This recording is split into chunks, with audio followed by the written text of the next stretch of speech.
All right, beautiful family. Thank you all for being here. I'm super excited for this course, super excited for tonight's teaching and practice as well.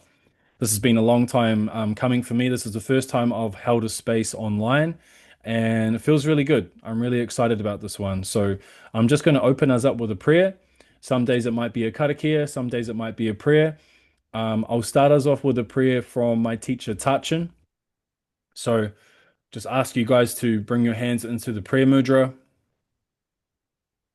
In the immeasurable expanse of nature and process, in faith and trust and wonderment, we give ourselves to this suchness, the seamless mystery of birthing and dying, spacious, loving, with feet solid in the earth. We nurture the hints at blessedness, the myriad faces and masks of luminous knowing. Moving in this flow of compassion and deepening inquiry, we engage with all beings in ways that support the integrity, the stability, and the beauty of the entire field of life and living. Wisdom, compassion, non-clinging awareness. Aho. Thank you. So, we're going to get into heaps of cool stuff within this course. We're going to be learning about how to develop our intuition. We're going to be getting into the subconscious. We're going to be rewriting some of those old stories.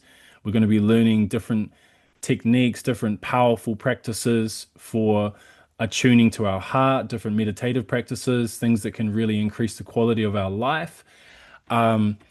But today I'm going to really focus on the view and I'm going to try and keep it really simple because I don't want to throw a whole bunch of stuff at you.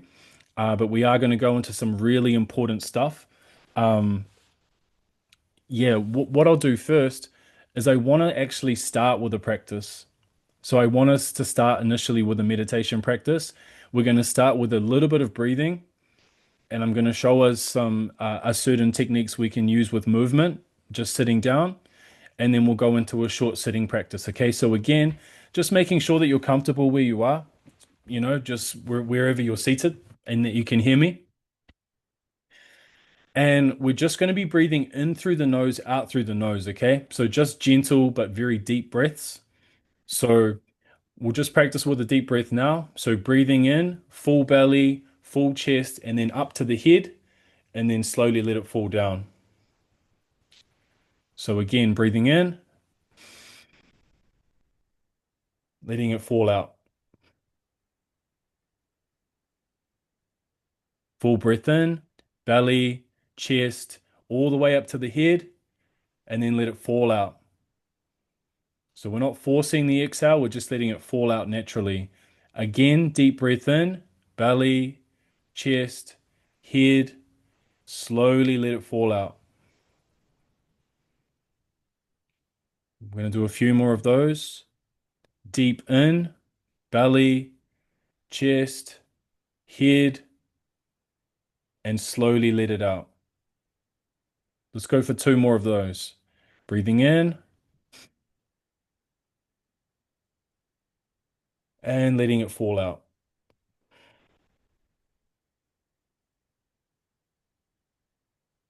Breathing in and letting it fall out. And so there's just an invitation here to close the eyes down. You don't have to, but just ask yourself, what would it feel like to be fully in my body right now?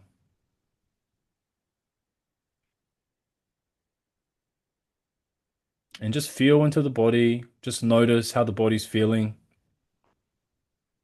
observing the body.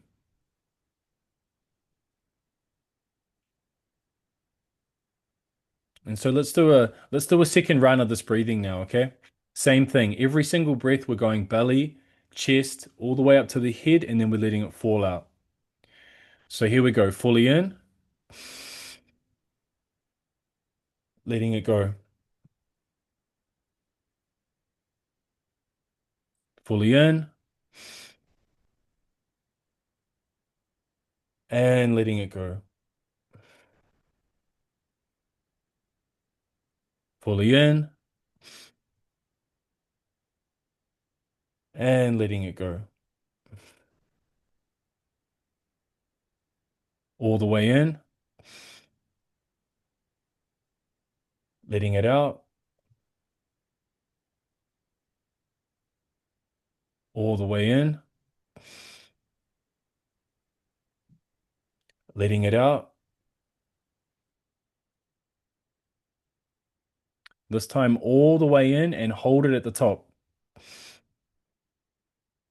Hold, squeeze the lower abdomen.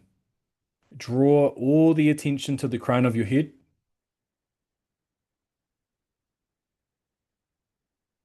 and slowly exhale and hold.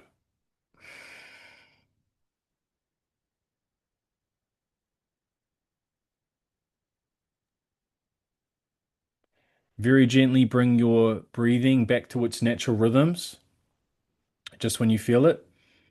And this time, again, tuning in with the body. What would it feel like to be fully in your body? And start to feel into your spine. Start to feel into your spine as close as you can, right from the base of the spine all the way up to behind your head. Just kind of like this pillar of light, of energy, just right there in the center of your body.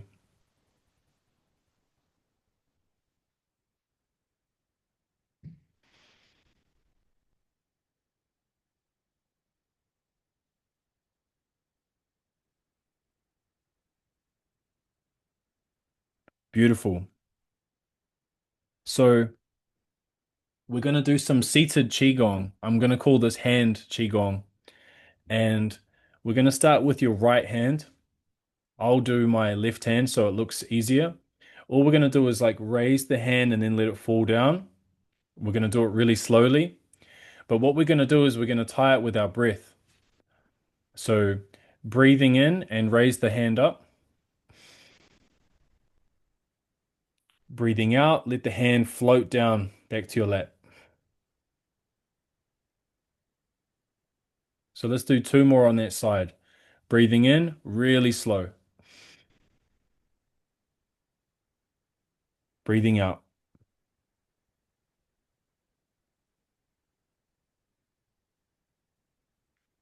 One more time on that side. Breathing in and breathing out.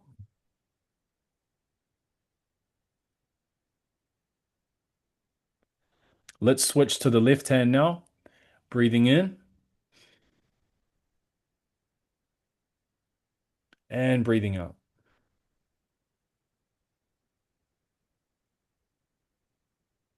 Breathing in and breathing out. Really good for the hemispheres of the brain. Last one on that side. Breathing in and breathing out.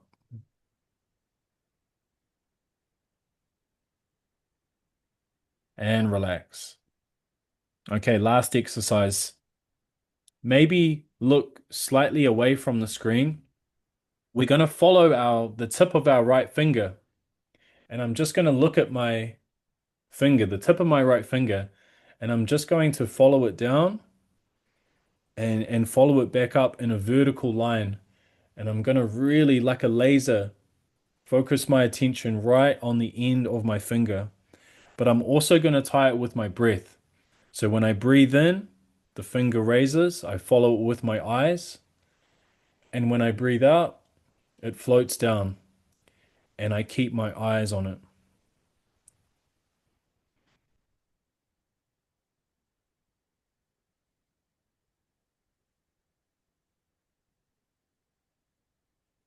So I want us to just work with that technique for 2 minutes. Time is starting now.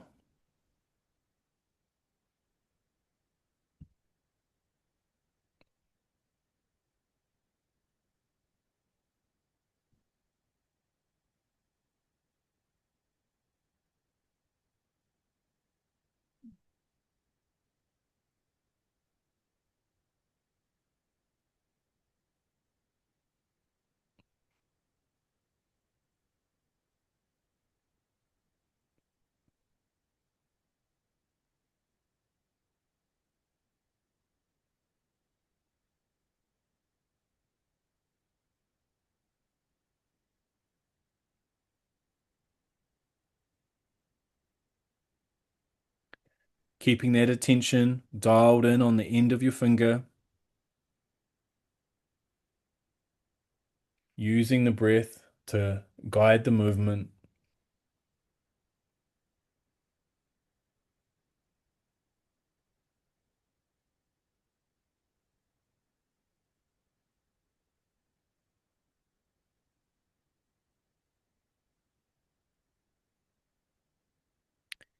Less than a minute left. Really try and stay with it.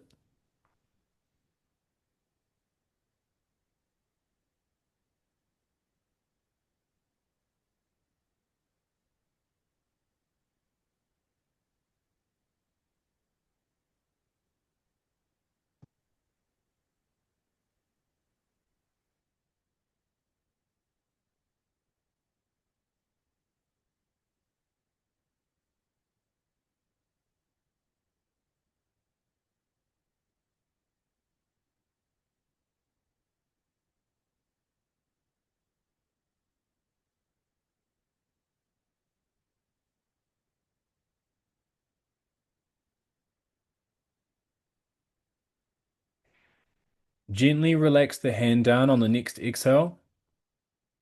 Bring your hands to your lap, sitting up nice and straight. Again, you don't necessarily have to close your eyes, but there's an invitation here to close your eyes. Sitting up nice and straight, relaxing the shoulders, relaxing the jaw, just relaxing any tension that you feel in the body.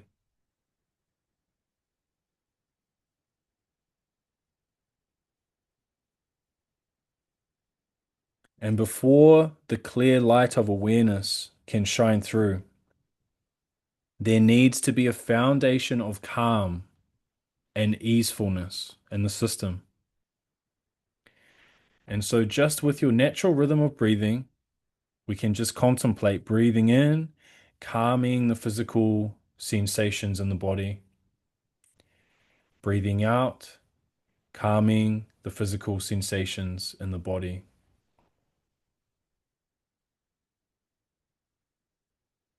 And we can use the body in this way. A relaxed and still body will create a relaxed and still mind.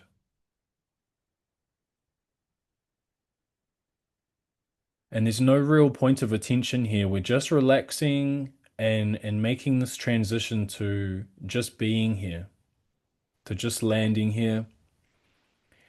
And as we begin to settle in, just notice any subtle patterns of trying to make something happen or trying to become a better person or achieve something. And instead, there's this invitation, this opportunity to just meet yourself completely as you are in this moment.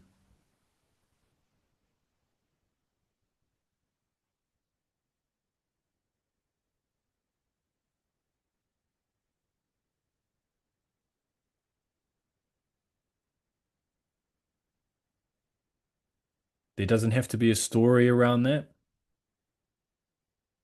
just an acceptance and an allowing of who you are.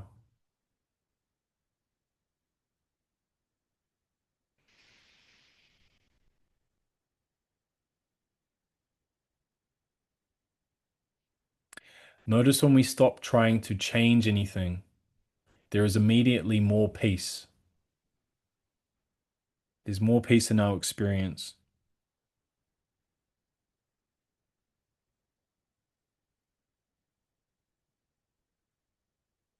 And so we're going to play with something else now. Very gently, I want you to open your eyes and just start looking around the room that you're in. Try and maintain the stillness. Try and still maintain the relaxed sense of a relaxed body. Just glance around the room and just look around your room until you find something that stands out for you.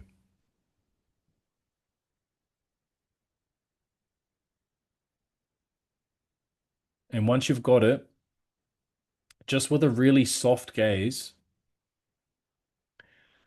I want you to almost look at the space between you and that object.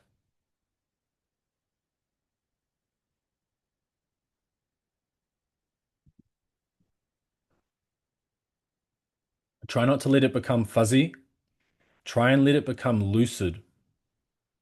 Try and let it still be clear, like a expanded peripheral view.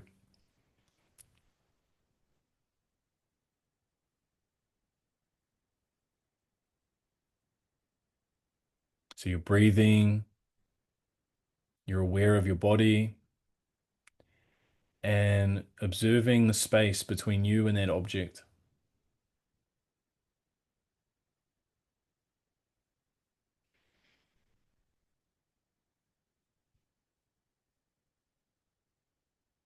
Beautiful. Again, the invitation to close the eyes, bringing your head and your body back into a stable posture,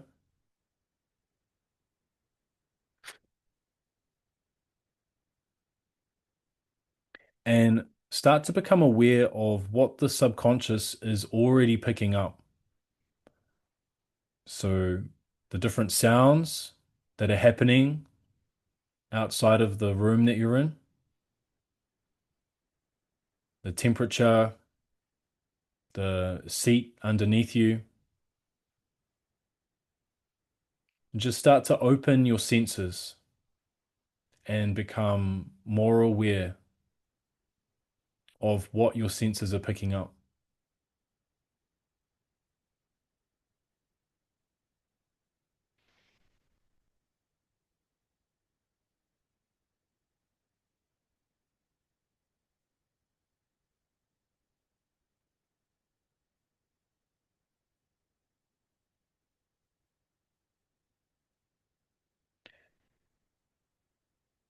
And we're not plugging into the sounds, and we're not plugging into anything that we notice. We're just being aware. We're just remaining aware,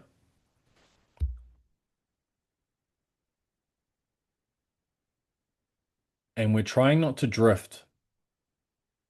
So allowing ourselves to be here in this moment, aware of what's going on in a very simple way, and not letting ourselves drift too much. And through this simple practice of awareness, we begin to soften the edges of control and fear.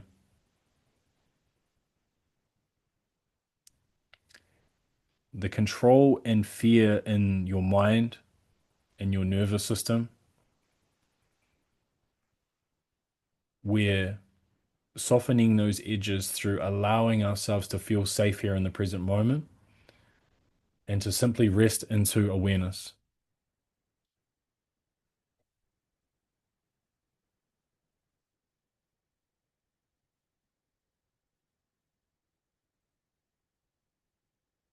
One thing that can help, if you're finding it hard, to sit in an open focus is to focus on your breath,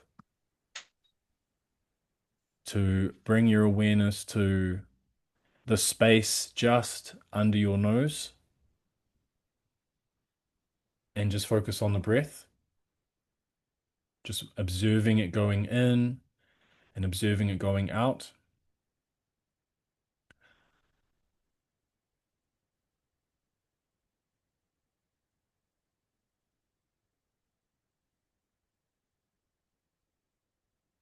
Or we can simply be aware of what our senses are picking up, this open focus, and remaining in this empty, lucid clarity of awareness.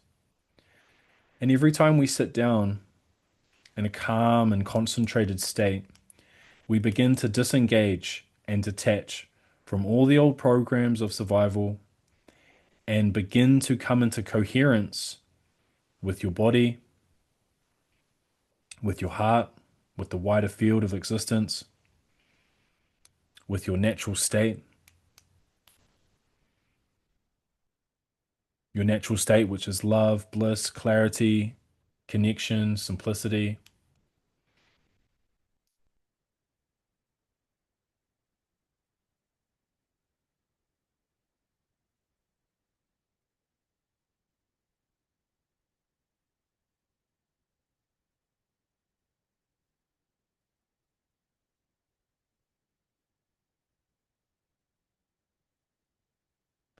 Relax, let go, and let be, allowing the body to fully relax.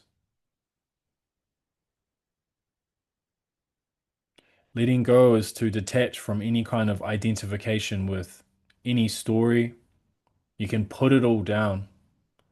All the stories that we hold, all the stuff that we have on our shoulders, all the responsibilities, all the past, all the future.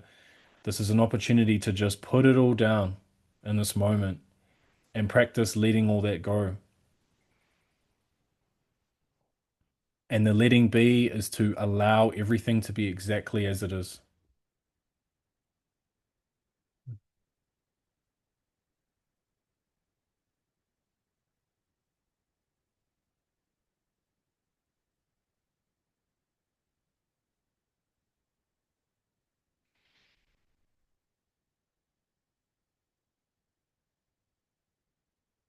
So, for the last part of this meditation, just tune in with your heart.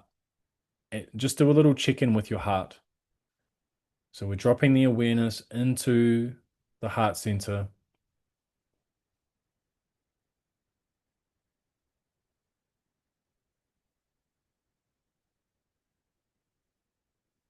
You can always imagine that that's where your nose is. That's where the point of breathing happens. So, we're breathing in through the heart and then we're exhaling out through the heart as well.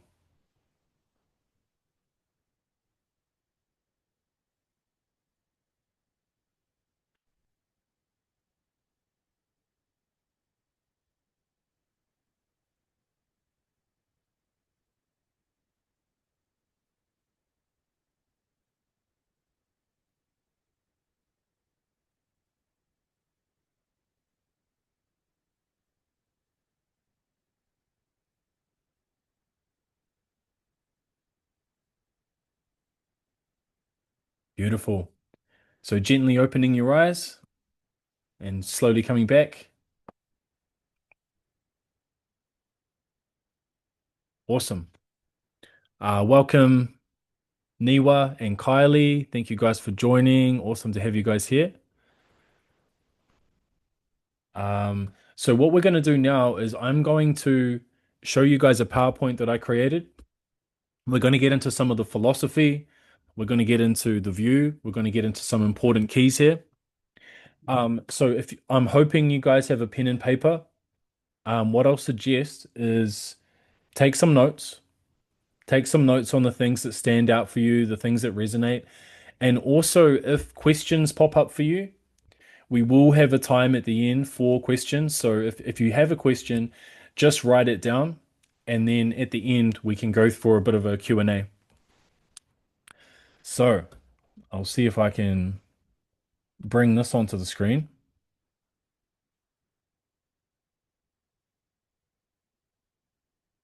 Is that there, Elise? Is that a thumbs up? Yeah, epic. Cool.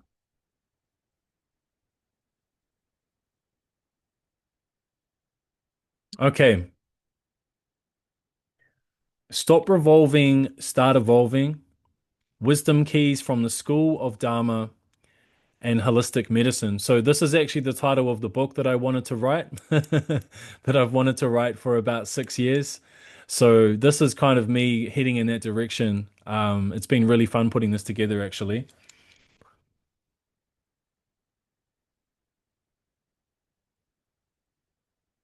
Bit of an overview. So, can we expand more deeply into the mystery that we are? I feel like this is an important place to start whenever we approach spirituality. is to understand the great mystery rather than trying to gain concepts and beliefs. It's really important to understand. Oh, I just had to let somebody else in. Yeah, it's I think it's really valuable to feel into this picture. All those times when you've ever sat down and just looked into the infinite universe and realized how absolutely mind-blowing it is. And like what is actually going on right now? What is this human vessel? What is consciousness? What I've found is the more I know, the more I realize I don't know. And I think this is a great center point because our existence in itself is absolutely mind-blowing. And oh, I wonder if I can move this. Oh, yeah.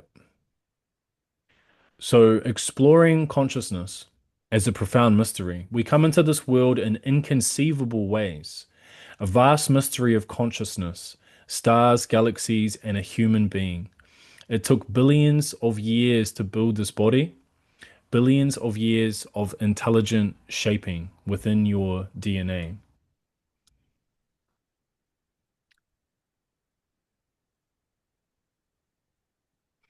We're also tribal beings with deep psychological roots with survival, tribal groups, and the natural world. So again, this is another really important key because I'm going to go into some of the yoga philosophy. A lot of the stuff I'll talk about will be from a Buddhist lens or a Zen lens, but the idea here is not to subscribe anybody to a certain tradition or a certain belief. It's more about sharing wisdom that points you in the direction of curiosity and investigation and actually doing the practice so you figure it out for yourself because we all need to find our own truth and find our own way. And so that's my favorite quote from Bruce Lee. Research your own experience. Absorb what is useful, reject what is useless, add what is essentially your own. So again, this is having an open mind with practice and not simply taking everything as gospel. It's it's again taking us in the direction of being the investigator and seeing for ourselves. But what I am going to do is share things that I think are really valuable. So, the secret of the Yoga Sutras, Samadhi Pada. So this was one of the, man, where do I put that? This was one of my favorite books that I read a long time ago. Um, The Yoga Sutras is a manual for discovering your intrinsic divinity and becoming firmly established in it. Sutra 1. To be born as a human is the greatest achievement. The immense wisdom and power buried in our body and mind is clear evidence that nothing is beyond our reach. No other creature has a brain and central nervous system as evolved as ours. The retentive power of the mind is unmatched. Our ability to comprehend time, space, and the law of cause and effect place us above all living beings. The key to discovering our excellence lies in understanding our mind and gaining mastery over it.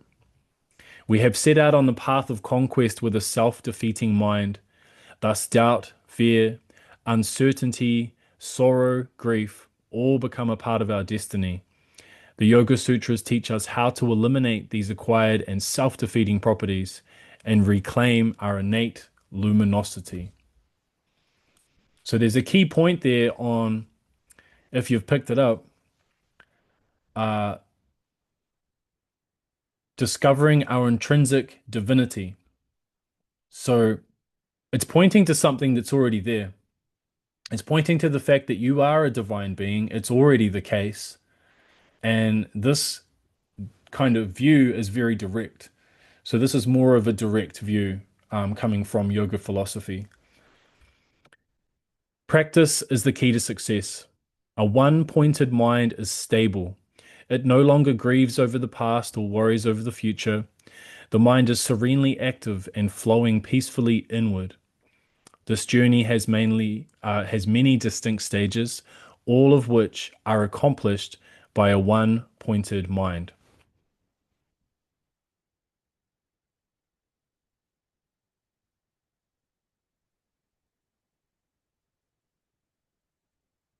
Can everyone see that picture? Yep.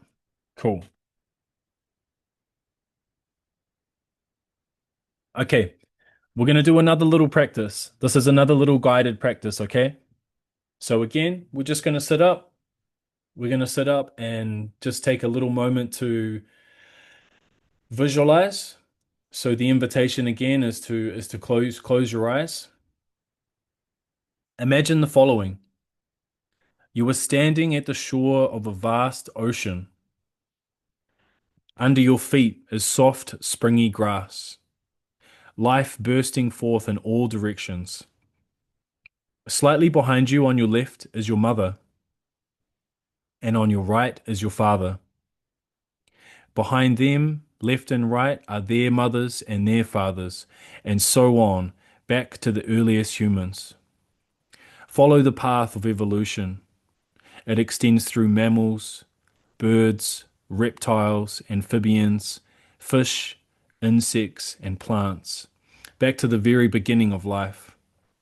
Look at all those uncountable millions of beings who have lived struggling to know and have died passing the invisible torch of awareness. You now bear the torch and stand at the peak of this mountain of inspiration, aspiration. You are both alone and not alone, for you are the accumulation of all those lives that have gone before, all the hopes and fears, the joys, the breakthroughs of discovery, the conditioning of countless moments of life have nurtured you. It is not your drive to grow and unfold and unite with the ideal that is striving in your depths, but their drive. Through you, all those lives are yearning for refuge. Contemplate this and allow the vision to sink in so that you really feel the presence of all these beings. In the ocean of consciousness in front of you is an island on which is growing a majestic tree. It is the tree of life. Imagine that you can see right into the tree. Its vast root systems tap nutriment from the depths of the ocean. The rising sap bursting with life streams through the trunk out into the branches, feeding the leaves that glitter in the sunlight. Water vapor rises from the tree, forming clouds in the sky which rain down, enriching the ocean. Seated in the center of the tree is a radiant human figure, symbolizing the innate, unfolding intelligence, which is your essential teacher. This figure is also represented. This figure also represents all the outer sources of teaching which have inspired you in the direction of wisdom, compassion, love, and awake presence.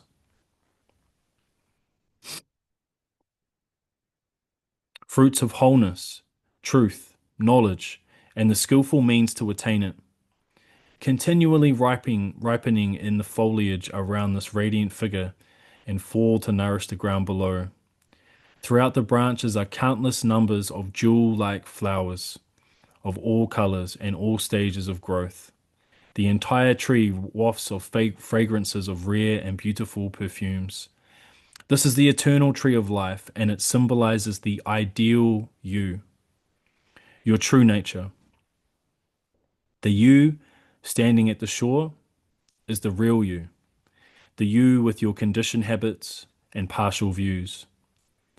Contemplate this. The mountain of aspiration, the tree of life.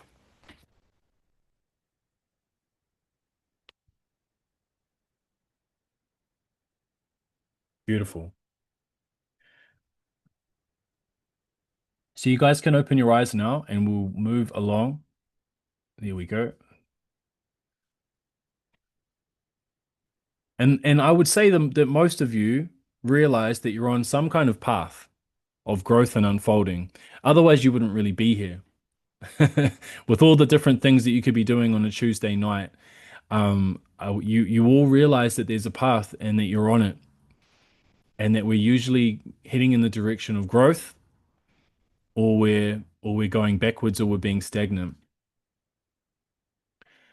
And so there's a few teaching stories I want to bring in here. I think teaching stories are really cool and it brings a little bit of tradition in here.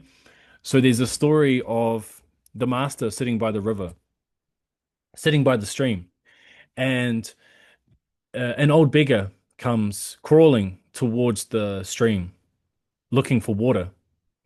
And the old beggar's kind of screaming out, water, water. And the master looks at him and says, "There's the stream. Go drink. It's right there." And the beggar's actually blind and crippled and is really struggling to get up the hill and find his way. And he kind of gets close and he pulls his he doesn't have a cup. So the master takes the cup, fills the water up, hands it to the man, hands it to the beggar. And the beggar, he's so stressed out, he's flailing all over the place. He knocks the cup on the ground and he still doesn't receive any water. And so the master, just kind of looking down at this kind of, pathetic scene, he says, "Okay, I'll give you a drink of water for a week's wages." And so the beggar agrees and takes the water. But the lesson here is that the water of truth is there for all who can drink. But first we have to be thirsty. And so there's a quote from a teacher that I once had. When we're searching for the truth, it's the intensity of the longing that does all the work. It's the intensity of the longing that does all the work. We have to want to head in this direction. We have to want to tap into the stream, so to speak. So this is the 10 stages of the ox. And this is a really simple story. It's the idea that we go about our lives and we sense that there's something more. We sense that there's something else, something more profound to life, and we're not sure what it is. And so the simple farmer who's living on the farm, doing his work, doing his mahi, he somehow gets a whiff of this. He gets a sense that there's something more that he's missing. And eventually he sees the tail of the bull and it's kind of like in the long grass. And then he follows it up the hill and then he sees the bull. He eventually chases it up the hill and he wrestles it. And eventually he ends up riding the bull back down the hill, back to the village. And you could say that the bull is your own mind, or you could say that it's enlightenment, or you could say it's a tipping point or something like that. But it speaks to stages of development and stages of mastery. And again, I get a sense that a lot of you understand that there's something more to this life than just your mind, your body, the daily stuff that we go through. And so this is that classic scene from The Matrix where Morpheus says, "Do you want the red pill or the blue pill?" And he says, "After this, there is no turning back." And what's interesting about this scene is spirituality isn't for everyone. Spiritual growth, and especially the new age spiritual growth, I feel they gloss over how hard it can be, how hard it can actually be to walk a path of authentic self mastery, really do the work on ourselves, really take responsibility for what we're creating in our life, and to do the work to have that deeper connection. And it's not for everyone. And I think if people think that spirituality is going to make things just more relaxed and cushy, then it's not really what it is. Um, but also, what I think is interesting is we're living in a time where a lot of us have had to take the red pill, and we're on a path. It's already happened. And this is a great quote from Tachin, at times the medicine of awareness can be bitter, but you are destined as a growing organism to taste it, whether the ego wants to or not. And so we're on that path. Our soul wants to grow, it wants to expand, and it doesn't really care about comfort. It doesn't really care about making you comfortable. It will do anything to push you in the direction of evolution. So there's a big piece here on accepting that and then calling forth our own evolution. And so this is where we are. We're in a crazy, crazy, crazy time in history, right? The collective collapse and the quickening of global consciousness. And a lot of us are feeling it. And if you look at what's happening in the world, if you look at what's happening with AI, if you look at all the amount of information we have access to, there's something happening energetically. The earth is changing. People are waking up at a very drastic rate. There's never been a better time to do this work. And it's also very hard because a lot of the mental, emotional wounding, the armoring, the old patterns, these things are coming to the surface.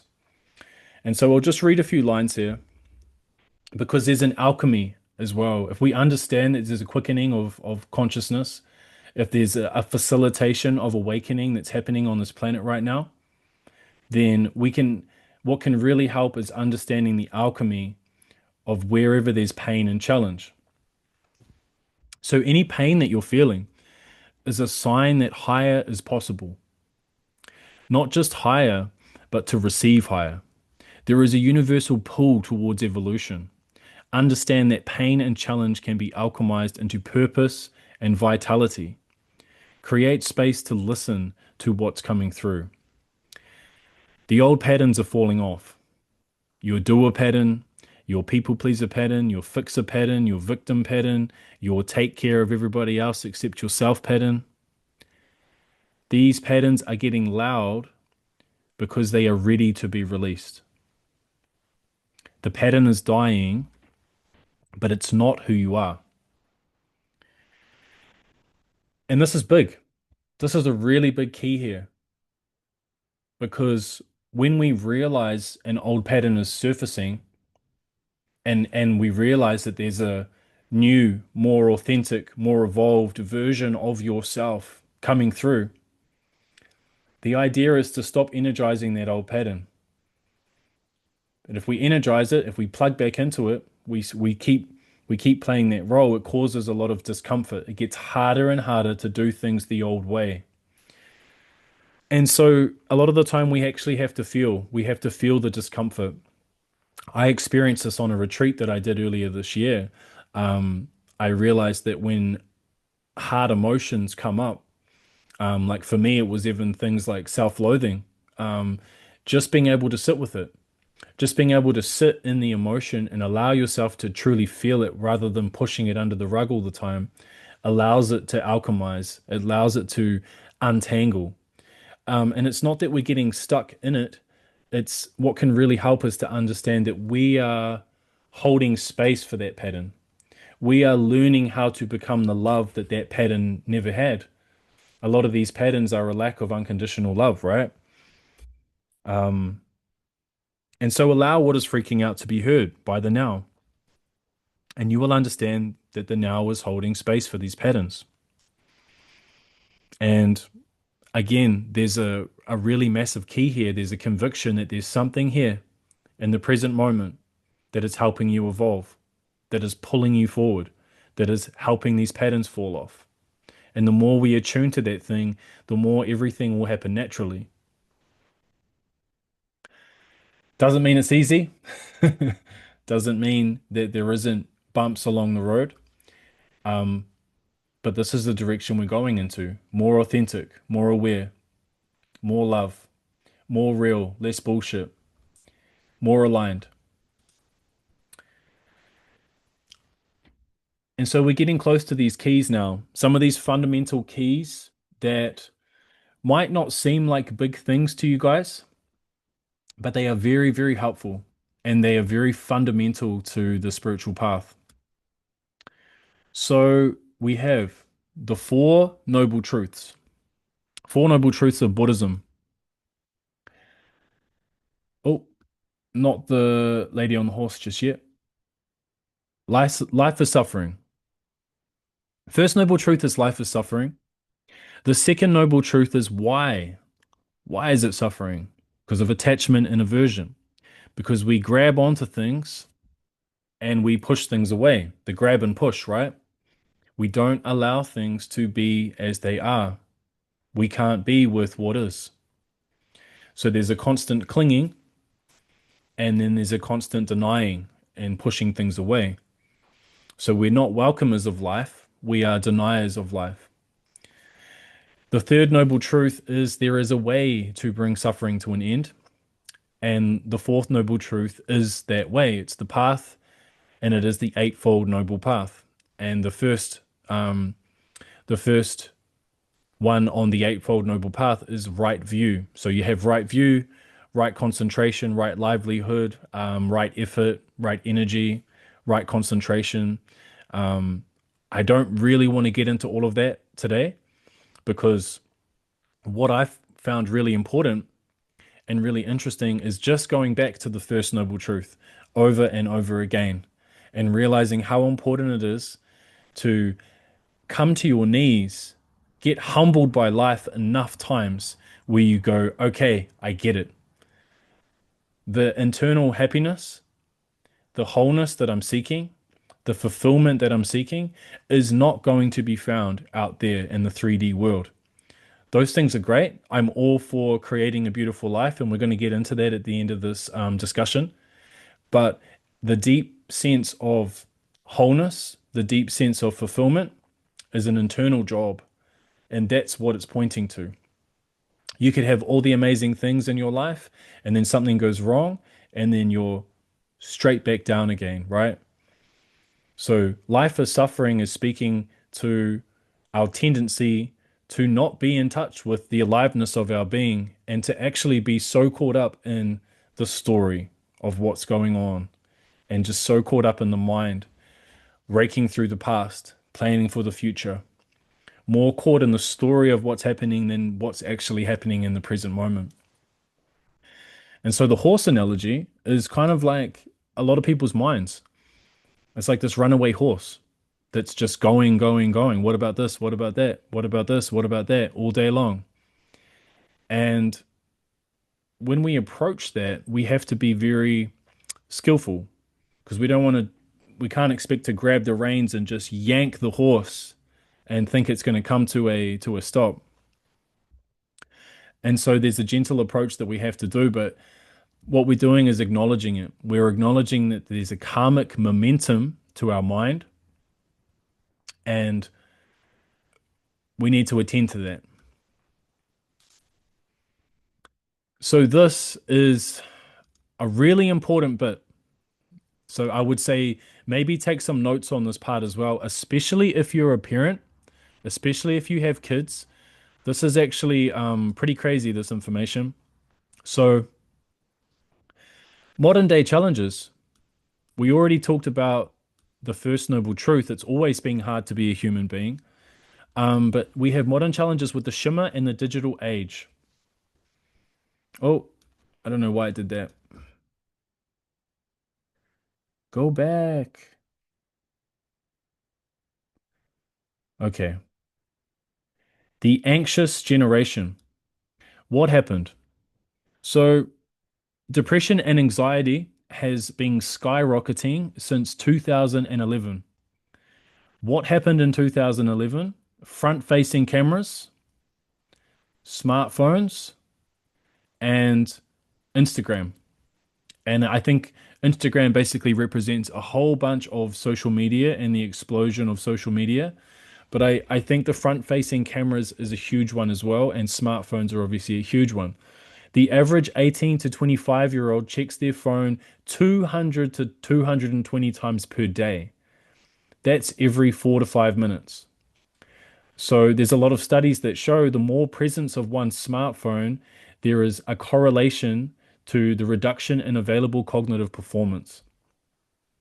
So the cell phones are messing us up, right? The average person is perpetually distracted.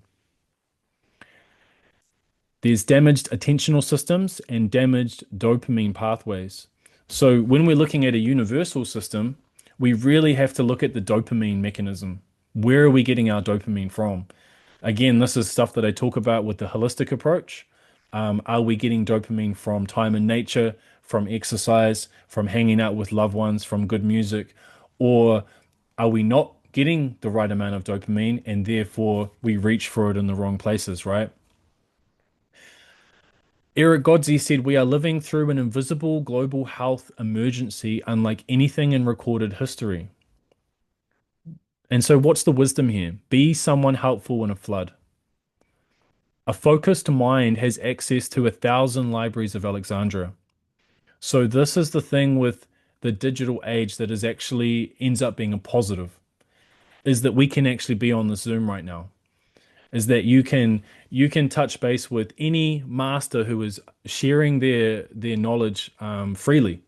You know, all the Ayurvedic masters out there that can teach you how to live 10 years longer. You know, all the quantum physicists out there, all the spiritual masters, uh, any subject that you want to learn, you can go on YouTube right now and you can dial it in. A focused mind has access to things that people 50 years ago and every year before that have never had. And so this is the thing that we kind of need to take advantage of. If the shimmer is a dragon, then instead of running away from the dragon or trying to kill the dragon, we need to learn how to ride it. We need to integrate with the digital world. But there has to be such a level of discernment here because it is fracturing our attentional systems. So, Shimmer First Aid, and then Dharma sprints. So, Shimmer First Aid is we need long bouts of focus. This is why meditation is so powerful. This is also why doing anything for a long period without task switching is really good for your brain. So, what are Dharma sprints? Does anyone know? Does anyone know what Dharma sprints are? I know Elise does.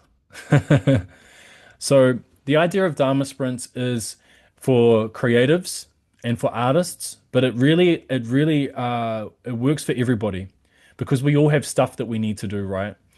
It's all those things that we put off. It's those projects. It's the things that we've been wanting to do, but it's a month later and we still haven't done it. And the idea of a Dharma sprint is to write down what you need to do. For example, I might say I needed to create this PowerPoint presentation and I needed to send 3 emails and I needed to write write a letter, something like that.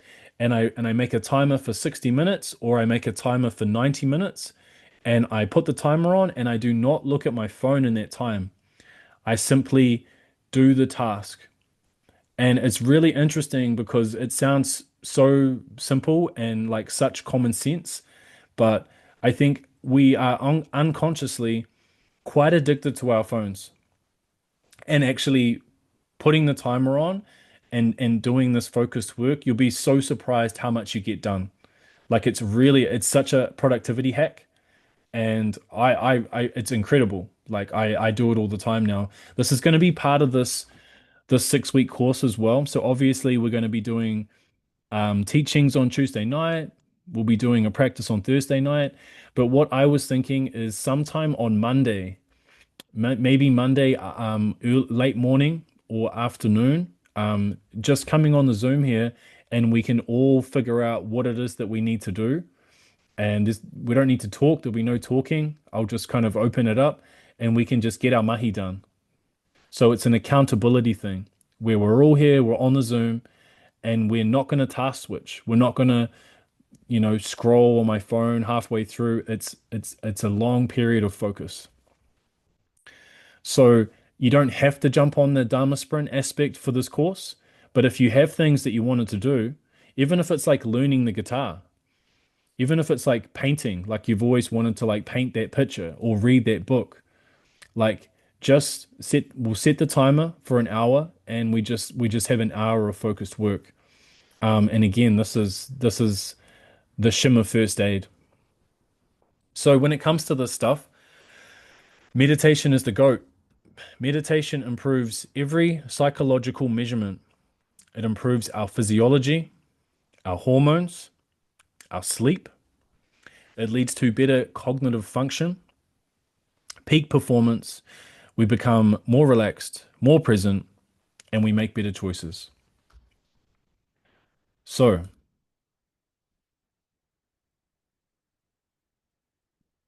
so now we're going to get into the fundamentals of good quality meditation. So the concept of samatha, vipassana, and one-pointedness.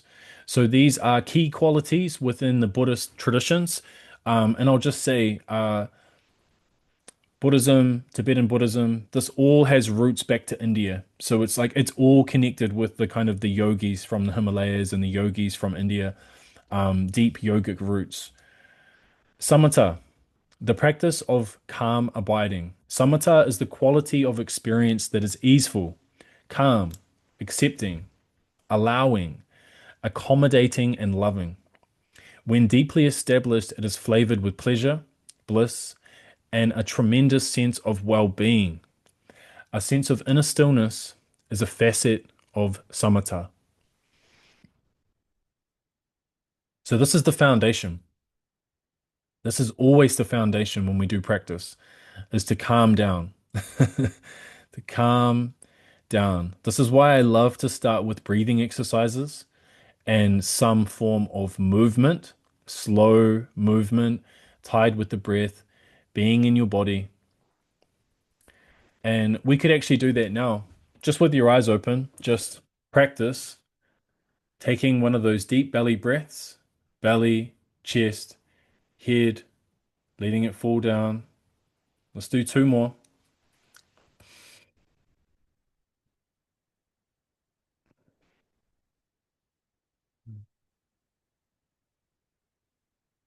Last one.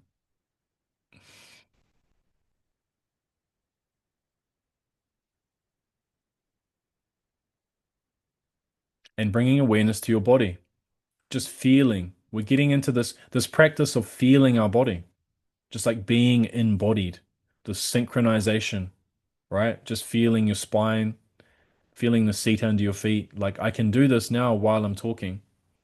It's like I'm aware of my breath, I'm aware of my body. And so samatha, relaxed, easeful, calming, accepting, allowing. Vipassana. Vipassana is the practice of insight. Vipassana usually translates as insight, to see deeply into. It is the quality of experience that is clear, alert, and curious, actively inquiring or investigating with increasing understanding.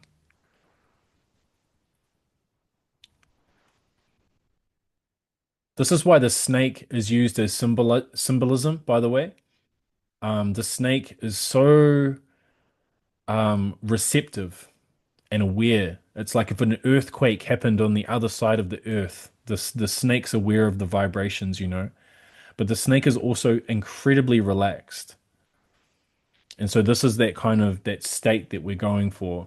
It's this like just this incredibly nourishing ease and wide awake, clear discernment.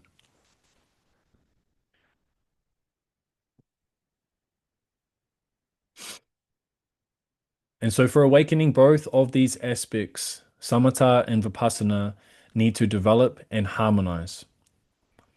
A calm and concentrated mind is the foundation for healing. A calm and stable mind begins to heal the energy body, the emotional body, and the central nervous system. A calm and stable mind is a conduit for the divine. This is why this is such a powerful foundation. Even speaking into the central nervous system for a second, um, next week I'll probably mention Dr. Joe Dispenza quite a lot, but he understands that so much of our patterns and our programming is based in survival. And because of the survival pathways, the present moment is not a safe place. The present moment is not a safe place for the organism. And so there's a tendency to have this kind of fear and control and being hyper vigilant. Whereas every time we're present, truly present, every time we open that door to the present moment more and more, we're telling our nervous system that it's safe to be here. I'm in the present moment and nothing bad's happening, and I'm actually feeling better. So we gain that conviction, right? And then again, we're healing the nervous system. We're healing the nervous system to not be in survival as much. And the other side of that is actually being in our creativity. It's actually being in our heart. There's a natural attunement from being in the scattered mind, and then now the attunement goes into the heart naturally. So this is a cool picture. This came to me a few weeks ago.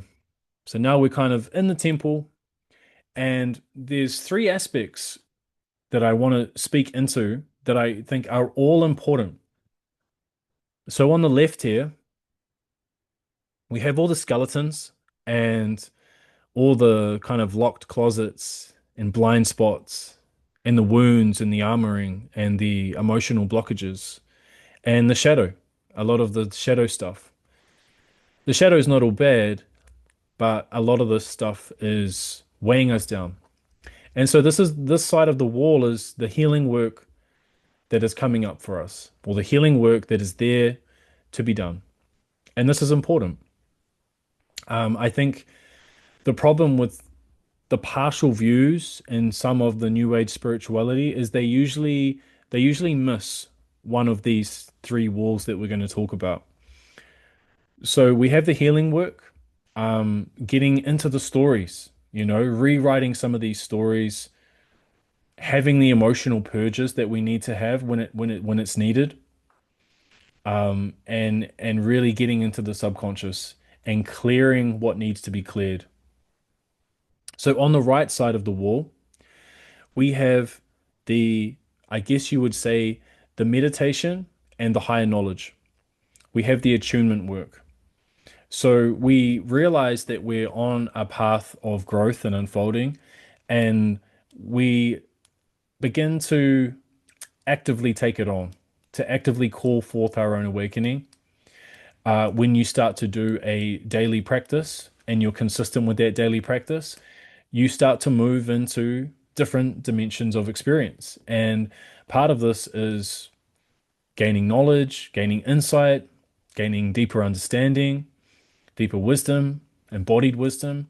It's also coming into some of these latent faculties that are in the human system. It's like the human being is built for an upgrade.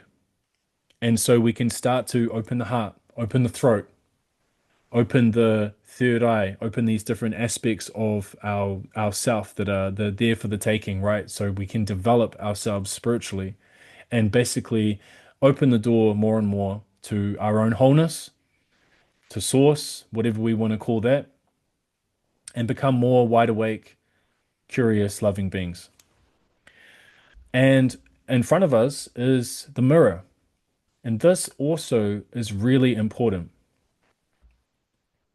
So the mirror represents, what are we creating? And again, this is a lot of Dr. Joe Dispenza's work.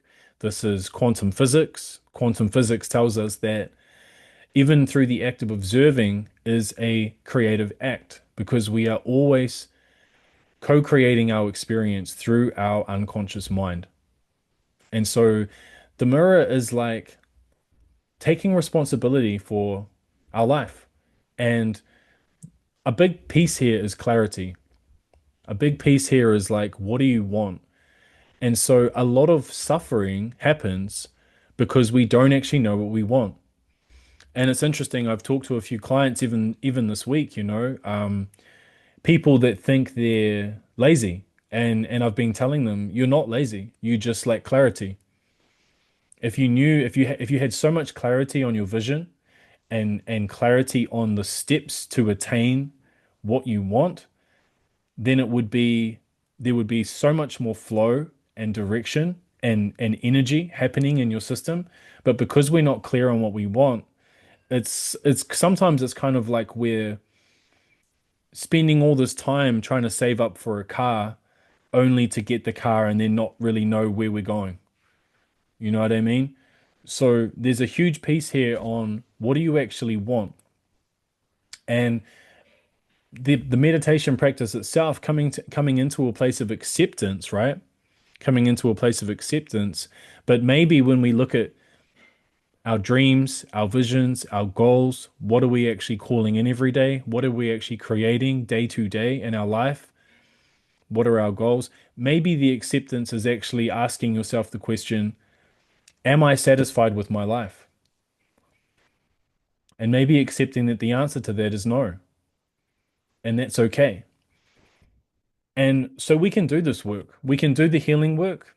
We can become more present and do the attunement work. But also, we can carve out a beautiful life for ourselves. This is really key.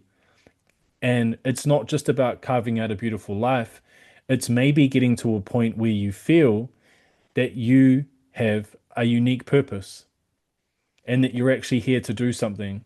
You have a sense of mission, you know? Like for me, I have a tremendous sense of mission.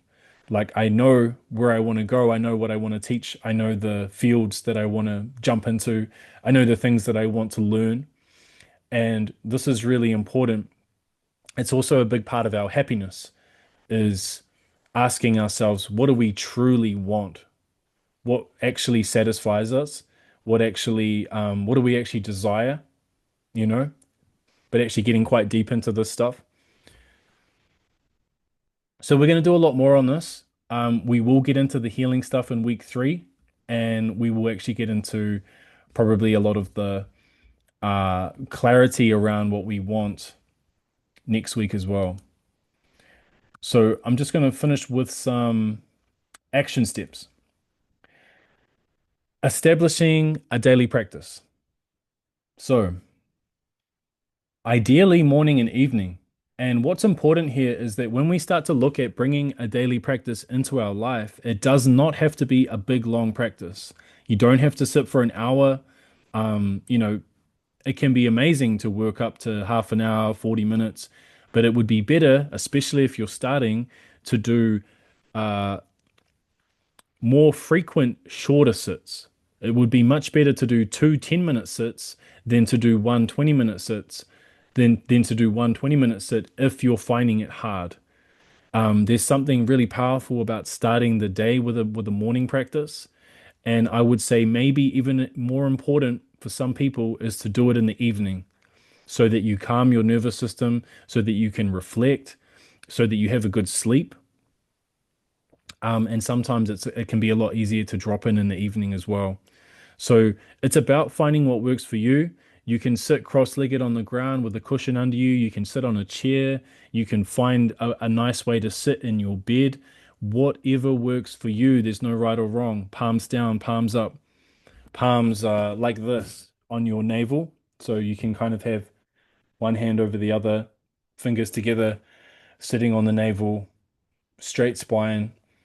And even 10 minutes can be incredibly powerful setting the intention, setting the intention to be relaxed, to be present. There's so many different practices we're going to get into. We're going to get into all the juicy stuff next week where we talk about the chakra system and the heart coherence, and then we can get into like what we're calling in. But this week, I just want to focus on Samatha and Vipassana, and to do this, we don't even need to focus on anything. It can be literally just an open focus. It can be relaxing and getting to a stage of being aware without distraction. Or we can pick a point of attention. It can be the breath, anapanasati, follow the breath in and out, right? But it's a calming and it's a staying aware. Reflect on your past and your patterns. What do you want? What are you calling in? We might have time. I don't even know what the time is. We might have time to do a little journaling process. Create a lifestyle that supports practice. Again, this is another really big key. Creating a lifestyle that actually supports a time for you to sit down. This could also mean knowing where you do your practice. You might have like a little corner in your room where like there's some crystals, or there's like a little, some place where you burn some sage or something, some kind of ritual, some kind of quiet place where you know that when you go there, that's when you're most likely to drop into a deeper level of practice. It's this is also big with I'll just brush over this quickly. A holistic model is really important because it supports your sleep, your energy, you actually having the energy to do it, having the clarity to sit down and to actually do the practice. But this is part of the commitment. Even if it's 10 minutes, the commitment is going to be to try and sit twice a day.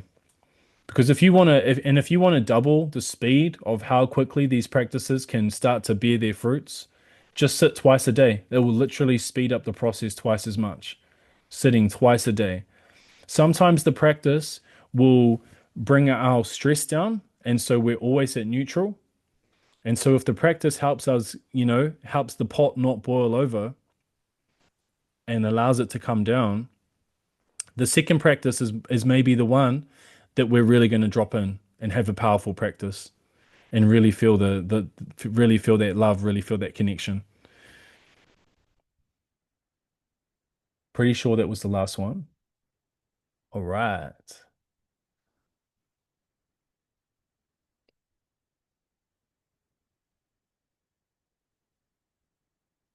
Awesome.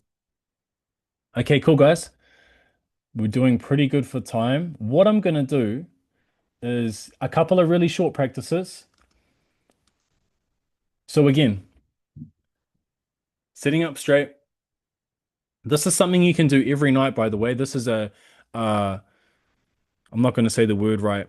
Um, no, it's an ancient tradition. I can't remember how to say the name of it. Sitting up straight, closing the eyes down, and I just want you to replay the day that you had today. So I want you to go backwards from this Zoom, and I want you to start thinking about what you did right before this Zoom, and then I want you to think about what you did before that, and I want you to scan your entire day backwards to the moment that you woke up.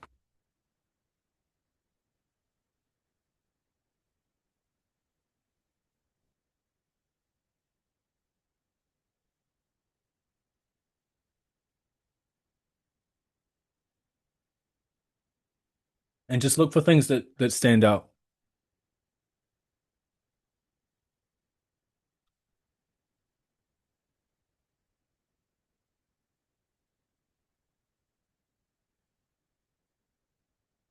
So there's two things that are really interesting about this practice.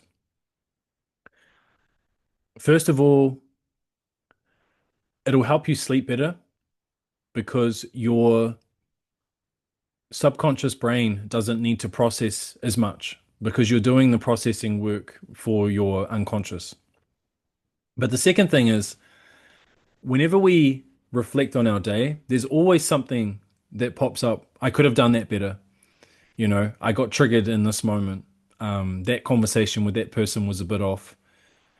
Little things that we can reflect on that give us information, right? And everything to some level is a pattern. Everything is a pattern. And so if something really bothered us today, if something popped up and it really did something to our emotional body, we can recognize that that's a pattern and we can start to go into that. What is that? Why is that there? What level of karma is that? How can I resolve this?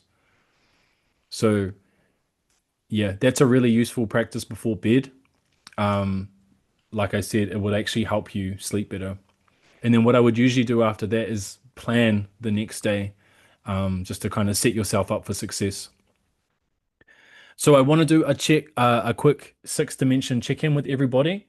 Um, if everybody's got a pen and paper or a book or something like that, I would love it if you could just take 6 lines and we're just going to write one word on each line.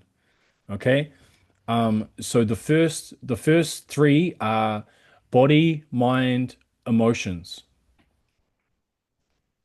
So we'll get everyone to write that down.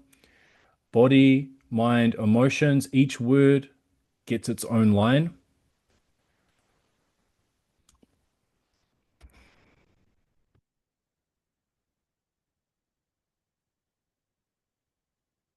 And then the other three under that are spirit, finances, and relationships.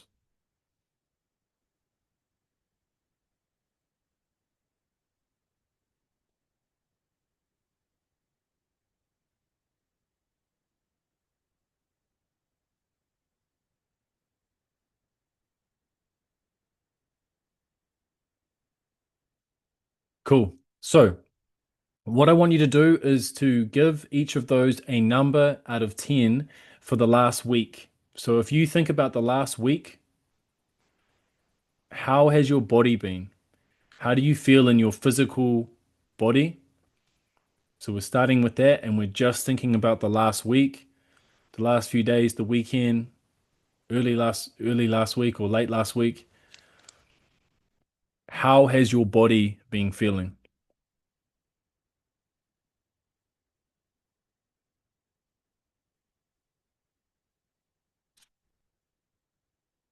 So, give that a number out of 10. And then we're going to go with the mind. The mind is the thought patterns, the quality of our thoughts. What are the quality of thoughts that are floating around in your head?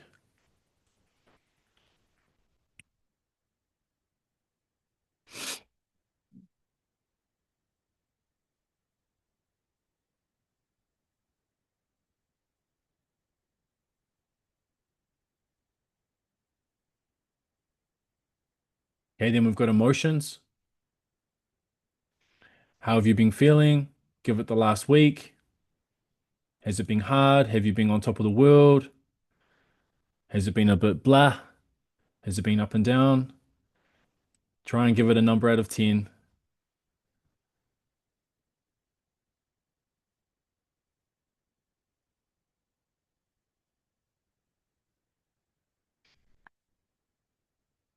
So, spirit is a sense of connection, you know, a visceral sense of connection.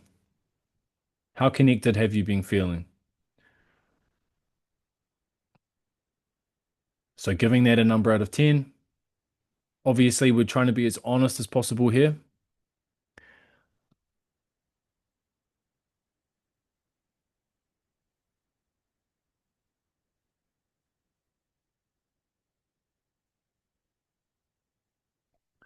Finances are important because finances in our modern world translate to survival. You know, this is a deep, primal aspect to how we feel, how safe we feel in our body, is, can be to do with our finances. So it's worth putting that in there. This is a check-in for yourself as well, you know.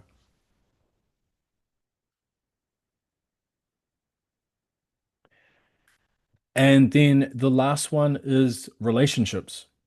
So I want you to think about the people who you are closest to in your life. You know, some people might not have a significant other. So it's the people in your life that you spend the most time with, the maybe the two or three people you spend the most time with, and how are those relationships going? Give that a number out of 10.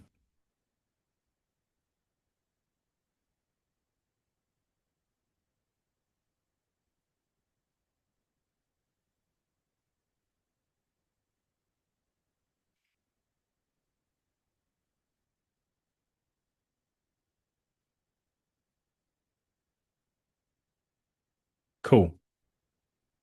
Okay. So one thing that I'm going to ask everybody for a favor, every single person here. I want you to private message me when you get a time, sometime this week. It can be on Facebook, it can be email, any way you can. It could be my phone number. I want you to send me the results of what you just wrote down. I want you to give me the numbers that you wrote down. Yeah. Um, this is really important. I was going to say, if anybody was three or less for the mind and the emotions, like it's one of those things that I would like to know, because this is also like a support network thing as well, But I think it would just be great for me to check in and just see where you guys are um, at least this week. We won't do this every week, but this is just an important thing. And I think it's really important to have these conversations because we also need to remind ourselves to check in on others, to check in on other people, to check on our dream team, the people in our support network. How are they? How are we supporting the other people in our life who might not be feeling too good in certain dimensions of their life? That's what it's all about, eh? So we'll do one more exercise and then I'll see if there's any questions and we'll get into that and then we'll close it off. So this last exercise, I'm going to give you guys 7 minutes. I want you to write down the optimal day for tomorrow and I want you to include your two daily practices. So while you write down the optimal day tomorrow, when you're going to wake up, what you're going to do, when you're going to practice, what are the awesome things that you're going to get up to, what are the things you're going to tick off.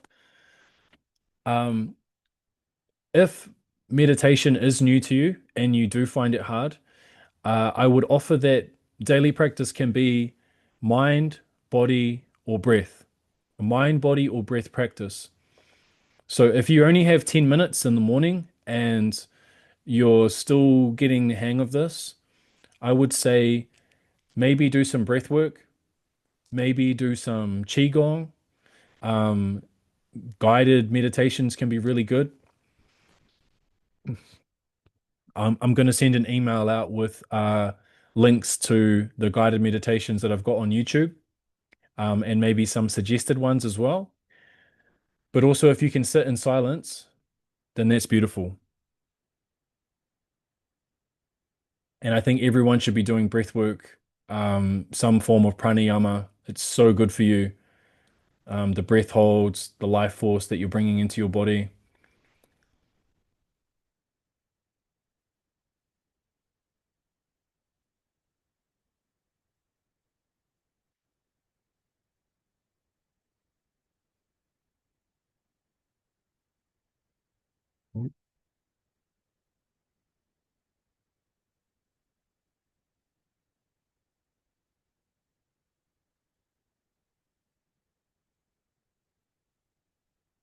Yeah, good question from Rinny. Would you recommend the quiet time before or after exercise?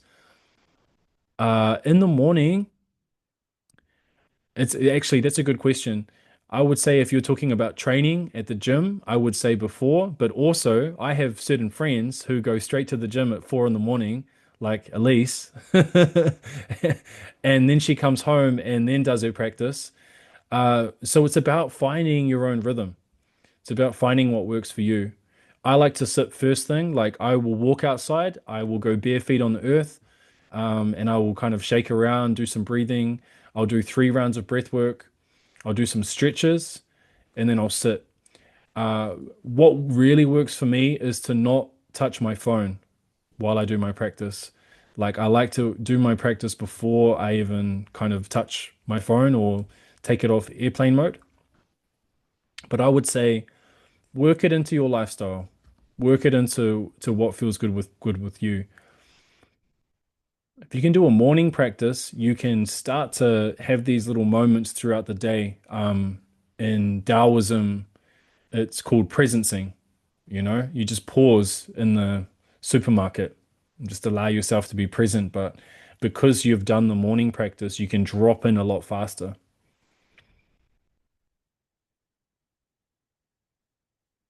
And again, in the evening, I find the evening practices can sometimes be the most powerful.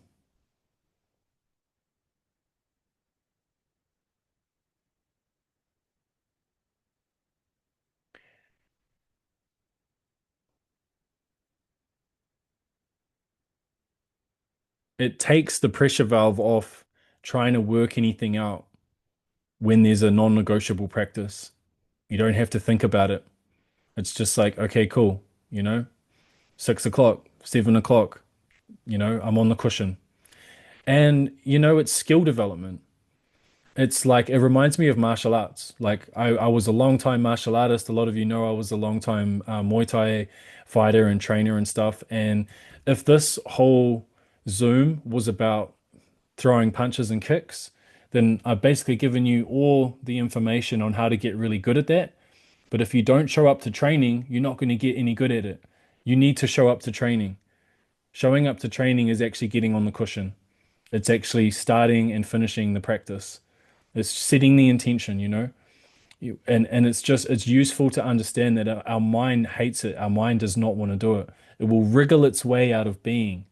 Will do anything other than just come into a place of just being here because it needs something to do, right?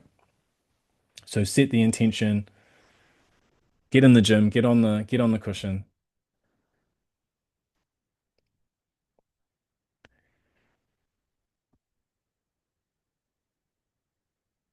Cool.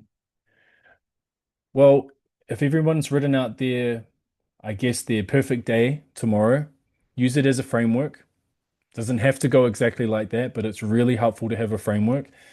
And yeah, I guess I'll just finish. Does anybody have any other questions about anything that we've talked about today? You can write it in the chat, or you can just unmute yourself and talk. But we'll open it up, eh?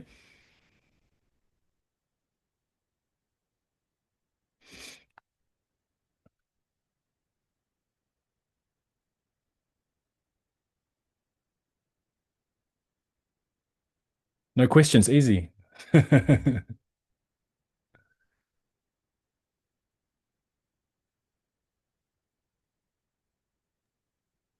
you hear me? Yes, I can. Okay, mint. I'm like, I have one. Yeah, of So course. Someone always does. Yeah. with the breathwork thing, is that something that I could do with Leo before school? Yes, absolutely. Yeah. Absolutely. If you look up Finny the fish, box breathing, I do it with my son. I actually think I've seen you post about that before. Yeah, it's really good. And if you get your kids into it, this is the thing too. Like, we want to, people with kids, we want to integrate this into how we're parenting, right? Um, yeah, Any while fish. we reparent ourselves. Finny the fish, or like if you can't find it, just go kids affirmations or kids breathwork. And he's got a really good, I do the box breathing with him first. And then there's an affirmation one that's really cool. Mint. Yeah. Yeah, definitely. I'm so over YouTube and all of that carry on. No, it's great. It's the 4 second inhale, 4 second hold, 4 second exhale, 4 second hold. So the Yeah. one that I'll email you guys is one that I've done, and I start with that. I start with the slow breathing, but I would recommend the slow breathing to start any meditation, even if you're doing a guided one, because it's the quickest way to relax the nervous system. Yeah.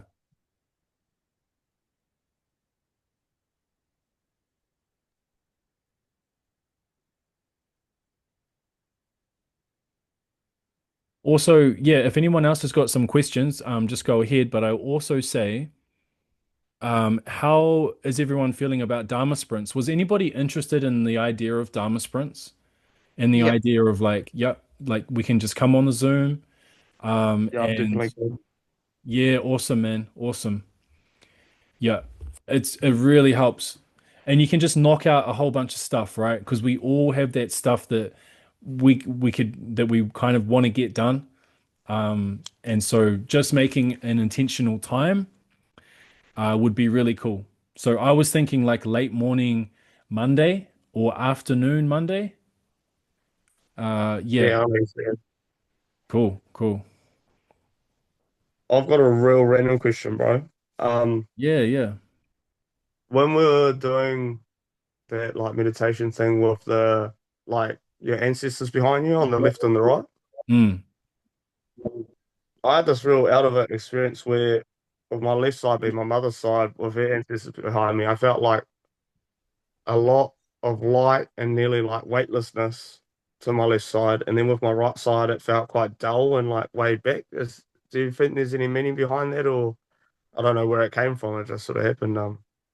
Yeah, I think It's that's a just great insight. Yeah, it's a great insight. It's deep, right? Because it's speaking to our ancestral lines, and yeah, it could be that there's some heaviness there on your yeah, father's side, and that there's yeah, actually a lot of power there in your mother's side. yeah. Well, it's interesting because I always thought there was a lot of power on my father's side as well, but it nearly felt like a weight nearly holding me back or something. And Mm. quite dull, not so much dark, but yeah, like there was a bit of a block there maybe. So it was quite interesting. And this is cool because it's like we can start to play around with, and we'll get into this as the weeks go on, but getting to the root of what that is, because it might necessarily not be something to do with your father's line. It might actually be a chord or a story or an energetic block or a wound between you and your father. There Oh, might yeah, be, true, could be. yeah, there might be something stuck there as a father wound that you might need to work with. Yeah, Because I would say there's usually power on both sides, right? And there's yeah, wounding on both sides as well. So there tends to be a lot of clearing the deeper we go. Um, yeah, but that's cool. Yeah, thanks for sharing that, bro. I'm glad that yeah, uh, yeah, you got something out of that meditation. yeah, yeah. It was buzzy. It's definitely didn't expect that one. Yeah, yeah, cool, man. Dharma sprints, yes, awesome. Cool. We've got quite a few people in for the Dharma sprints. That's awesome. So the Dharma It's a sprints really good thing is practice. kind of like list writing, but getting the list done in like an hour. Yeah, like you've probably got stuff to do, right? Like you've got emails to send, you've Right. got things to knock out, you've got like forms to fill out, like whatever it is, right? Yeah. So we have our to-do list, and it's just an intentional space for deep focus where we all do it together. So it's like we're not going to task switch in that time. Like that little part of you that's doing the work, and then you check your phone, and then you lose it. You lose the alpha wave. You lose the flow state. So doing just packing it all into like an hour gap, you'll be surprised how much work you can get done. Yeah. But yeah, we'll do it together so For we the can drama, all, yeah, do our things. for the drama sprints, can you include things like exercise and stuff like that too? Yeah, good Thank you. question, man. So if you don't have anything to do or you finish in that time, the recommendation is to meditate. Yeah, Ah, yeah, the sweet. Yeah, recommendation is to meditate. Yeah. And so, yeah, I don't know, like I would say like something like sit-ups or like some exercise would probably be awesome. Yeah, absolutely. okay.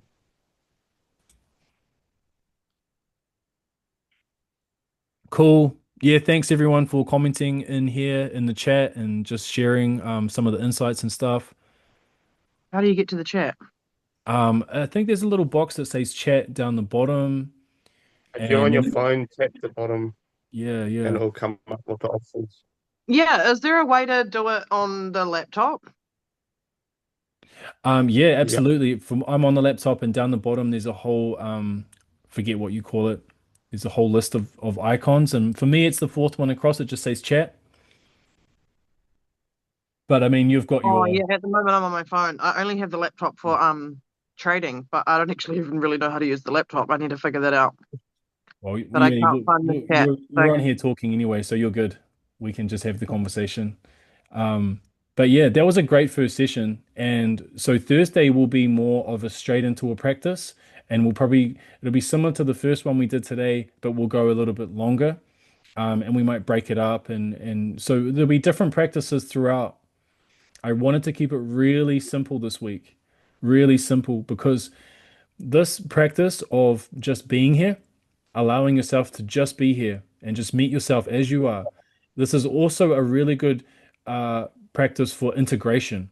So, especially when we are going through a lot and we feel like there's a lot going on in our head, and it's really hard to sit down and like focus on the heart or do something that's a little bit more technical, we can just sit down and decompress. And like when you defrag a computer, right?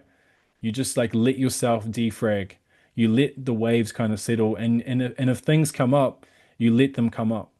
There's a karmic momentum, right? So we just letting that karmic momentum unfold, unravel, and then calm down, calm down. And then eventually the light of awareness comes in. We become more open, we become more connected. It's a very natural process. We just have to keep sitting down, right? Beautiful. Is there any other questions before we finish off?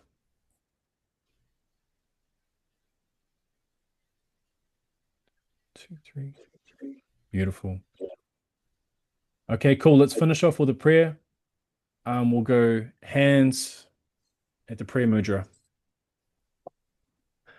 Through this powerful action, may all the distortions of body, speech, and mind be healed, and all beings firmly established on the path of liberation.